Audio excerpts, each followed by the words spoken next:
Hello guys, for today's video, andito kami ngayon sa principal's office because araw ng deployment namin ngayon. And medyo kinakabahan ako ng very slight lang naman.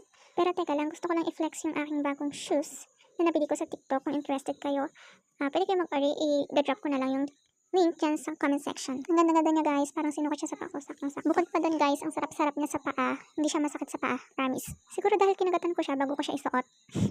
Pero kung bago ang sapatos, what about naman yung socks? Tingnan nyo naman yung footstock ko, diba? O, diba? Butas. Okay lang yan. Hindi yan nakikita kasi nasa loob yan, diba? Naubusan na kasi ako ng budget para pagbili ng socks ko. Si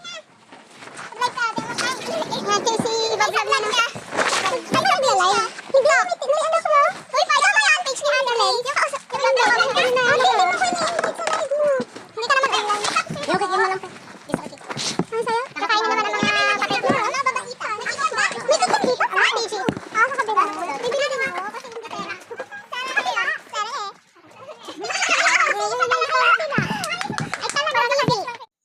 Wait lang guys, may napansin ako sa camera ko. Bakit ang labo? So ito pala yung dahilan ng aking tempered glass is sobrang luma niya na. Actually, natanggal na talaga siya dati. Kinabit ko lang ulit. Kasi nanghihinayang ako. Wala pa akong pambili ng tempered glass. Pero tinanggal ko na talaga siya kasi nakakasagabal na siya sa aking pag-video. Sabi ni... Ay, tanga! Halay! Malalaban! Kadiri daw sabi ni... Ay, sabi ni Pao.